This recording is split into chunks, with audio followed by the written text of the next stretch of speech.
Hey! J'espère que vous allez bien. Aujourd'hui, on se retrouve dans une vidéo qui ne va pas être une vidéo de présentation. Tout simplement, si vous voulez apprendre à me connaître, vous avez mes réseaux sociaux que je vais mettre quelque part dans la vidéo. Aujourd'hui, en fait, on va plutôt parler d'un sujet qui est sensible. Et afin de mieux vous expliquer un traumatisme que j'ai subi il y a un an, aujourd'hui, nous sommes le 30 juillet. Je vais vraiment essayer de parler avec mon cœur. Ça va pas être une vidéo sympa que tu peux voir chez les grands youtubeurs. Donc je ne suis pas dans le YouTube game. Mais vraiment, en fait, je voulais faire quelque chose qui me ressemble, qui soit naturel, en fait, qui soit complètement moi. Partager ça avec vous, car je pense que vous pouvez m'aider comme moi je peux vous aider et comme je peux aussi m'aider à parler de tout ça. On va essayer de faire un petit peu dans un ordre chronologique. Je rigole mais c'est nerveux parce que je vais moins rigoler. Surtout, je pense que vous allez plutôt sortir les mouchoirs qu'autre chose et peut-être que moi aussi. Mais je vais essayer de me retenir, de ne pas pleurer. Puis quelqu'un qui a une très très grosse carapace à chaque fois me dit mais Mélodie tu es très forte etc. Je reste une humaine. Et j'ai un cœur et j'ai des émotions et que même si devant toi je ne montre rien, à l'intérieur je pisse le sang en fait, j'ai vraiment mal. Bref, on va pas rentrer dans les détails parce que sinon la vidéo elle va durer 1 heure et c'est pas ce que je veux. Vraiment je veux pas sensibiliser là-dessus, mais en fait c'est pour que vous puissiez comprendre un petit peu ma position. Pour recontextualiser la situation, je suis née en 1993. Quand tu mets au monde un enfant, tu dois te rendre à la mairie pour déclarer ton enfant. Et si tu ne le fais pas, tu es pas considéré comme parent de l'enfant.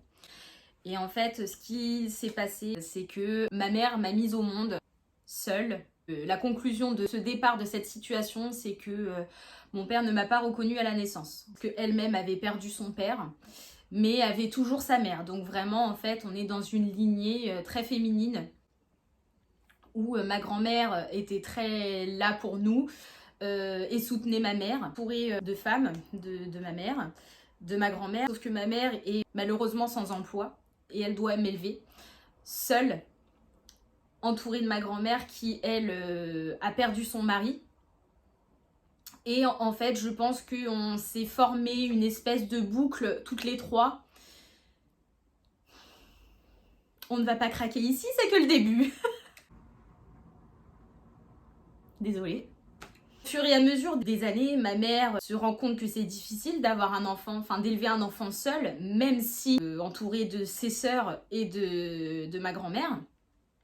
Mais c'est vrai que en fait, elle tombe dans une spirale un petit peu infernale, appelle la dépression, où en fait, on est compréhensible. Elle n'a pas envie de sortir, elle n'a pas envie de profiter. Heureusement, elle tombe dans l'alcool. En fait, je suis jeune et en fait, on comprend pas quand on est jeune. On comprend pas ce qui se passe. On se dit comment cela peut arriver. Et je me pose énormément de questions. Mais pourquoi en fait on n'est que 2 alors que mes copains-copines sont 3? En fait, je me pose énormément de questions et je souffre énormément. Tout simplement parce que je n'ai pas de figure paternelle en fait à mes côtés. Mon enfance a été particulièrement difficile. Aujourd'hui en fait si je fais cette vidéo, on va pas essayer de pleurer parce que c'est pas le but. Il y a un an, jour pour jour, ma mère est partie. Et en fait elle est partie à cause de tout ça. Parce que elle était malheureuse. Même si j'étais là, même s'il y a eu l'arrivée de mon fils, en fait pour vous recontextualiser un petit peu la chose, c'est qu'il y a un an, on est dans ce Covid. Donc c'est assez compliqué, on peut pas trop se voir, etc. Parce que du coup, moi je suis indépendante, j'ai mon appartement, j'ai ma vie de couple. Et à côté, tu as ma grand-mère qui est malade, qui commence à avoir des problèmes de santé puisque elle passe le cap des 90 ans. Et t'as ma mère en fait qui est à côté, qui est toujours toute seule, et très mal entourée avec de très mauvaises fréquentations, qui est toujours dans cette spirale de dépression et d'alcoolisme. Putain, je m'étais dit qu'il fallait pas que je pleure. C'est la faute de personne en fait, mais c'est vrai que en fait si les choses auraient été faites différemment, je pense pas qu'on en serait arrivé là aujourd'hui. Il y a un an, il y a cette histoire de Covid qui arrive et qui est vraiment casse-couille pour le coup. Et moi je suis enceinte en fait, je suis enceinte, j'ai le bide comme ça. Et à côté j'ai ma grand-mère qui a une difficulté puisque forcément avec la vieillesse, elle perd plein de notions. J'avais toujours ce truc en tête de dire ma grand-mère comment elle va faire. comment elle va se faire à manger, comment elle va changer, parce que du coup en fait arrivé à 90 balais, tu dois mettre des protections. Donc comment elle va changer sa protection, même si elle était très mobile, hein, encore elle pouvait marcher, elle avait sa canne et tout. J'avais toujours en fait cet inconscient de dire comment elle va faire.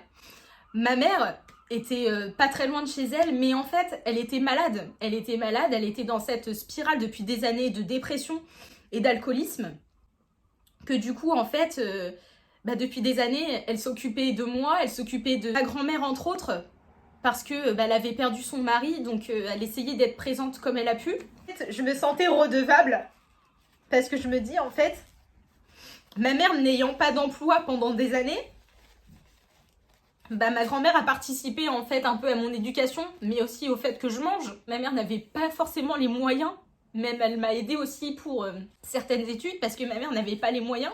Comme ça, c'est que tu me donnes et je te rends en fait. Cette dernière année était très compliquée, parce que du coup en fait, même avec mon bide comme ça, enceinte de 7-8 mois, je changeais quand même les protections de ma grand-mère.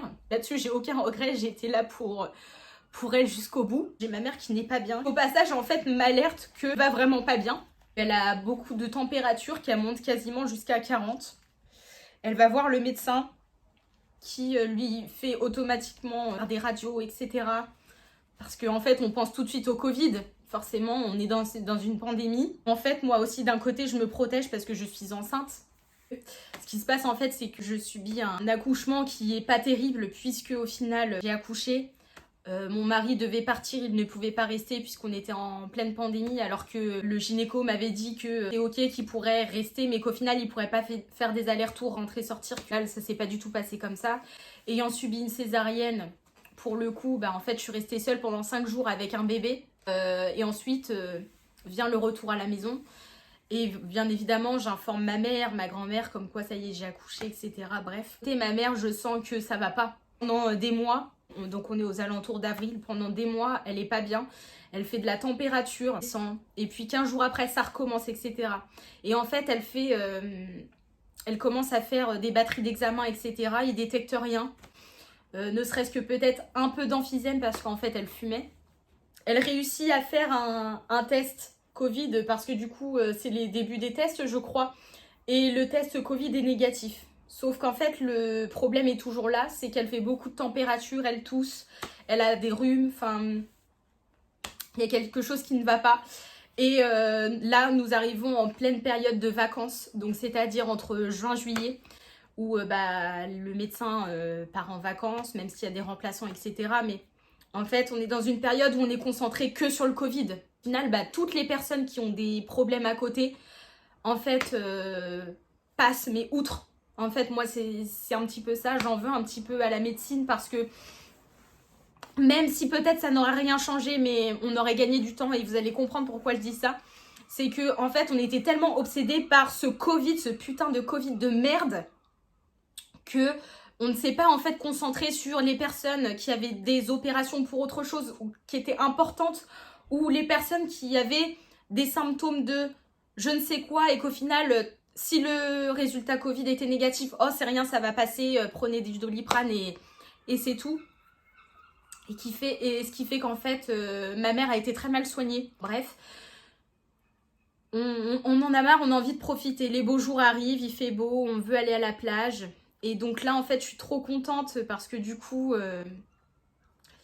j'arrive à sortir, un petit peu à sortir, puisqu'on nous rassure en disant que les chiffres baissent, mais on fait toujours quand même attention. Mais du coup, je présente mon petit loulou à toute la famille, à ma mère, à ma grand-mère. Elles sont trop heureuses, vraiment, elles sont fières et ultra heureuses. Une touche de soleil en fait dans leur vie, et même ma mère, je vois qu'elle commence à avoir le sourire, à reprendre goût à la vie parce qu'elle se dit ça y est en fait, elle est mieux pour mon petit-fils.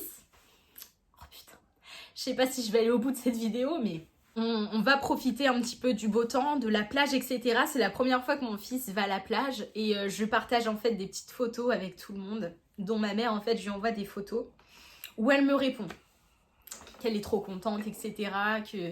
Qu'elle a hâte que tout ça s'arrête et qu'on puisse après profiter ensemble.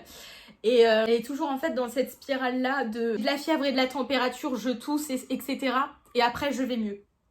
Et 15 jours après, et ça recommence. Je dis ouais, c'est bizarre, enfin, faudrait vraiment demander au médecin des examens plus poussés. Quand je vais à la plage avec mon fils et mon mari, je prends des photos, des vidéos, j'envoie. Le 29 juillet, j'envoie. Mais j'ai pas de réponse. Je me dis, ça y est, elle doit être dans une période où elle est pas bien. Elle me répondra demain. Et j'irai la voir en fin de journée. C'est pas demain, en fin de journée, c'est pas grave. La journée du 30 juillet arrive et je repasse en fait une superbe journée entre guillemets. Enfin, un super bon début de journée puisqu'il fait beau. On va retourner à la plage, on va reprofiter avec mon fils. Je lui renvoie encore des photos puisque du coup, bah, c'est la deuxième fois que le petit loulou va à la plage. Sur la plage, je ne capte pas. Je sors de la plage, il est à peu près 5h30, 6h, quelque chose comme ça. Et là, je commence à avoir un appel d'un numéro que je ne connais pas et un répondeur me dit oui, bonjour, c'est la police. Et me rappeler rapidement. Et en fait, je me dis qu'est-ce qui se passe en fait? Et en fait, la première chose que je me dis dans ma tête, et je me suis dit bah, qu'est-ce qu'elle a fait encore? Elle n'a pas créé un accident, elle est en cellule ou je sais pas. Je sais pas, je me sentais pas bien et je me suis dit, je sais pas, je le sens pas. Je le sens pas, il y a quelque chose. Donc je rappelle et je dis, excusez-moi, j'étais à la plage, qu'est-ce qui se passe, etc. Bah vous êtes pas chez vous? Bah non, non, non, je ne suis pas chez moi, je suis à la plage. Est-ce que vous pouvez venir au commissariat s'il vous plaît, concerne votre mère? Je dis d'accord, ok. Je me rends commissariat et je vois que cette personne en fait est une personne très bienveillante. Je me dis asseyez-vous et elle me dit vous avez eu des nouvelles de votre mère? Je dis bah non, enfin aujourd'hui non. Après je lui ai envoyé des photos de mon fils à la plage et en fait je vois sur son bureau qu'elle a la pochette de ma mère où dedans il y a tous ses papiers, etc. Et je me dis il y a quelque chose qui cloche. Et là elle me dit je suis vraiment désolée de vous annoncer ça, mais votre mère est décédée. En fait, je suis sous le choc et au départ, en fait, j'ai aucune émotion. Je sais pas pourquoi. Comme si, en fait, je le sentais déjà. Mais par contre, j'avais une boule au ventre.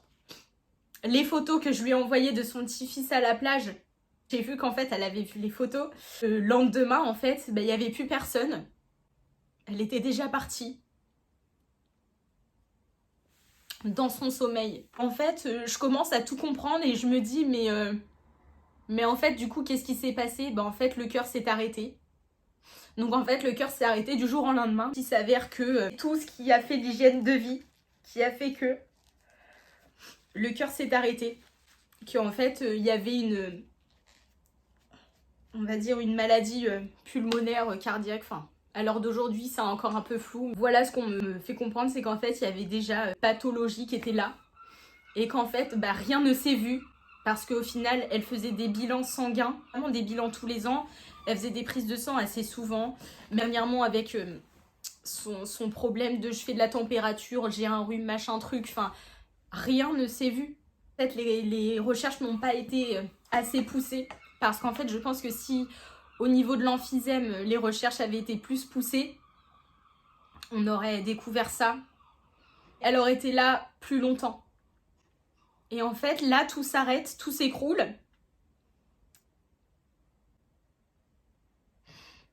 Et je me dis, oh mère, comment elle va le prendre? Mes tantes, comment elles vont le prendre? En fait, comment je vais annoncer ça à tout le monde? Encore une fois, je porte une responsabilité. Annoncer ça. Et mon fils n'aura pas vu longtemps sa grand-mère, juste 4 fois. 3-4 fois dans sa vie. Et qui, au final, au fur et à mesure des années, ne va même pas s'en rendre compte. Puisque, à cet âge-là, les souvenirs s'effacent. Dit en fait, au départ, on faisait une boucle à 3. Et là, il y a un membre de cette boucle qui s'en va. Et je me dis, elle ne va pas supporter ça. Logiquement, même si ma grand-mère, elle a vécu la guerre, enfin, elle a vécu des trucs de dingue, elle a vécu le décès de son mari, elle est toujours là. Et elle était encore toujours là. Moi, étant maman, je me dis, c'est inconcevable, c'est même pas le sens de la vie. Et donc là, en fait, je me retrouve dans une situation où je n'ai pas de père, que ma mère qui n'est plus là. Il me reste que ma grand-mère qui est pour moi mon deuxième parent. J'appelle tout le monde en sortant du commissariat. Personne n'y croit en fait. Tout le monde me dit mais arrête tes conneries Mélodie. Et il faut informer aussi les amis, enfin si on peut dire les amis, parce qu'aujourd'hui, tous ceux qui ont chialé, qui ont pleuré, qui ont dit oui elle me manque et ci et ça, alors d'aujourd'hui il n'y en a aucun, et quand je dis aucun c'est vraiment aucun, qui ont une petite pensée pour elle, du moins qui vont se rendre au cimetière, lui mettre une fleur. Là dernièrement, le 29 juin c'était son anniversaire, personne lui a mis de fleurs à part moi. Aujourd'hui, ça fait 1 an et j'en suis persuadée que ce sera la même chose à la Toussaint, où c'est la fête des morts. Pas de fleurs, rien du tout non plus. Bref. À quel point, comme quoi, on peut se rendre compte que ami, ça ne veut rien dire en fait. C'est soit tu aimes les gens, ou soit c'est des connaissances et sans plus. Le jour passe et en fait, je vois que ma grand-mère, ça va pas. Que même niveau santé, en fait, ça se dégrade de plus en plus vite. Du coup, ça a été aussi très très compliqué. Et en fait, là, c'est pas prévu ce que je vais faire, mais c'est pas prévu parce qu'en fait, j'avais pour but juste de parler du décès de ma mère, mais pas de ce qui arriva par la suite. Mais au moins, je pense que ça me fera moins mal de tout regrouper en une seule vidéo. Que le moment de Noël arrive sans ma mère. C'est un Noël qui est très particulier au final. Mais bon, je vois ma grand-mère, ça lui fait du bien. Enfin, elle est en famille. À un moment donné, la santé vrille début janvier. Et en fait, j'ai beaucoup de regrets et je m'en veux un petit peu parce qu'en fait, on est toujours dans cette histoire de Covid de merde. Et en fait, là, elle arrive à un moment donné où en fait, on peut pas plaisanter avec sa santé et se dire « Oh, c'est pas grave, ça va passer » puisqu'elle a des problèmes cardiaques. Et que là, en fait, elle a pas le choix d'être prise en urgence puisqu'elle commence à avoir des difficultés à respirer. C'est là où tout s'enchaîne. Puisqu'elle rentre à l'hôpital. Mais aux urgences, on me dit « Mais non, elle va sortir la journée. » C'est comme d'habitude, en fait. Il lui fallait juste une petite dose de Lasix. On m'affirmait qu'elle sortait le lendemain. Et en fait, je vois que le lendemain, on m'appelle pas, rien du tout. Je vois les heures passer, je me dis c'est bizarre. Je rappelle les urgences et en fait, on me dit bah non, votre grand-mère a été transférée en... Je crois que c'était en gériatrie. Je dis mais attendez, vous m'avez affirmé que elle allait sortir, enfin que c'était comme d'habitude en fait. Faire évacuer en fait l'eau qu'elle avait dans les poumons, parce qu'elle faisait des œdèmes, etc. Et que voilà, ça repartait. Et en fait, non, elle est transférée en gériatrie. On veut plus de surveillance. Et en fait, c'est là où ça commence. Où en fait, elle est en gériatrie, où il y a des cas Covid. Là, pendant 1 semaine, je n'arrive pas à avoir de nouvelles. On ne peut pas pénétrer dans l'hôpital puisqu'il y a toujours cette merde. Et en fait, la seule chose que je peux faire, c'est lui déposer des vêtements, lui déposer de la lecture, lui mettre la télé, lui mettre le téléphone, sauf que quand je lui mets le téléphone, il m'est impossible de l'avoir au téléphone et qu'en fait j'ai que des nouvelles par les infirmières qui me disent « mais tout va bien ». Elle est très fatiguée, que c'est pour ça que du coup elle ne répond pas au téléphone. En fait, là, je commence à dire à mon mari, je le sens pas en fait. Je ne peux pas la voir parce que je sais que ma grand-mère, elle ne peut pas mentir, je la connais par cœur et je sais très bien que là, il y a quelque chose qui cloche et que ça ne va pas. J'appelle les infirmières en lui disant « Écoutez, là, j'en peux plus. Je veux voir ma grand-mère au téléphone. Que vous me dites que ça va bien. Moi, je veux l'avoir au téléphone, en fait. Je ne peux pas rester sans nouvelles, même si vous me dites que tout va bien, qu'elle a mangé et ci et ça. Je veux l'avoir au téléphone, je veux entendre sa voix. On m'explique que son téléphone a été mal branché, etc. et qu'ils vont le rebrancher. Et donc pour le coup, là, il me la passe au téléphone. Et là, ça va être un moment très compliqué, donc je m'excuse par avance parce qu'on va encore chialer. Mais du coup, là, je l'ai au téléphone et je l'entends en fait au téléphone qu'elle a du mal à me parler, en fait. Elle me dit, avec difficulté, « Mélodie, ça va pas, je vais pas bien. » Et donc moi j'essaye de la rassurer en lui disant « Mais non, les médecins me disent que ça va aller, etc. T'inquiète pas, je serai toujours là pour toi, tout va bien. tu vas t'en sortir, il n'y a pas de souci, etc. C'est comme d'habitude. Et elle me répète, non Mélodie, on me dit que j'ai une grippe infectieuse. Et là, je me dis, mais attends. Enfin, déjà, c'est même pas dans le vocabulaire de ma grand-mère de dire ça. Je dis, mais attends, comment ça, t'as une grippe infectieuse? Oui, le médecin me dit que j'ai une grippe infectieuse, Mélodie. Mélodie, ça va pas, je me sens pas bien. Et en plus, elle me dit ça en ayant des difficultés à respirer. Et là, je mets le haut-parleur. Parce que je suis chez la grand-mère de mon mari. Et je dis, regarde, écoute, c'est pas normal et tout. Et là, elle me dit, Mélodie, je vais mourir. Je pense à toi et je pense à Léo. Mais Mélodie, je vais mourir. J'ai mal, je suis pas bien, je vais mourir. Et je me dis...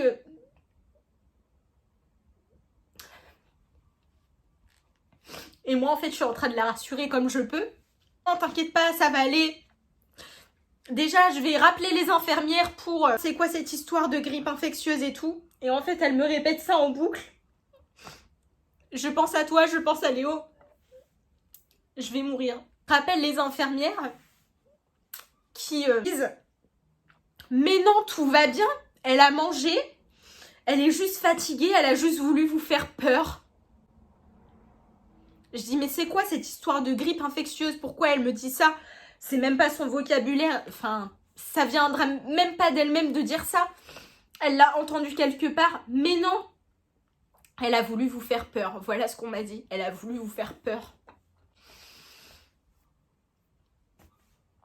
Et jusque-là, j'essaye de la rappeler et impossible.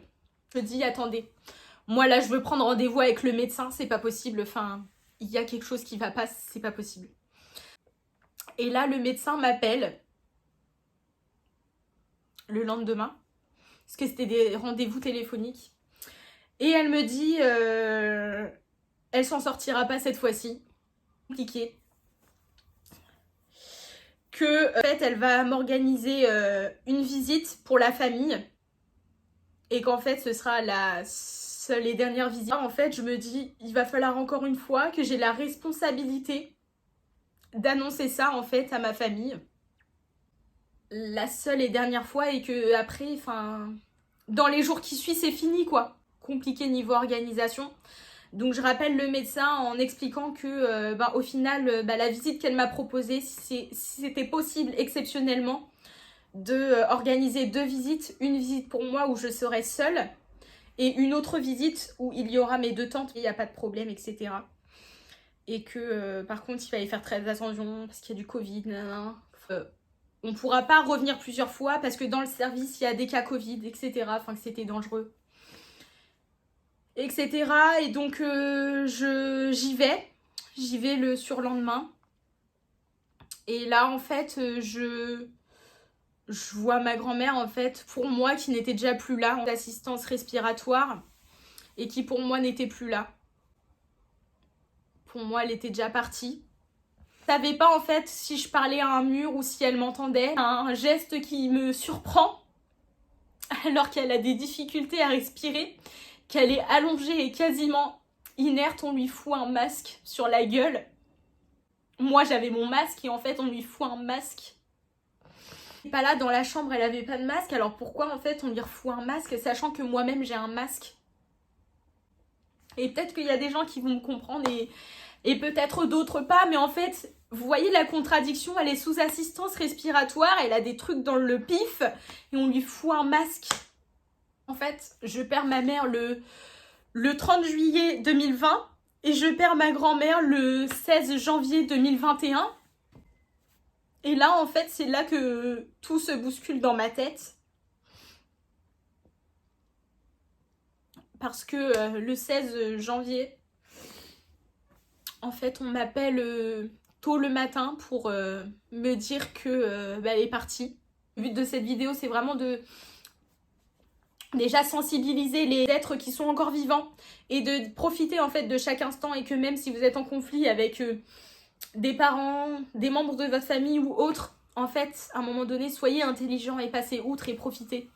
Parce que en fait, regardez, du jour au lendemain, en fait, on m'a annoncé que ma mère était partie. Pour ma grand-mère, c'était assez prévisible. Je savais très bien qu'elle allait pas rester non plus éternellement. Mais en fait, j'étais tellement habituée à ce qu'elle s'en sorte à chaque fois.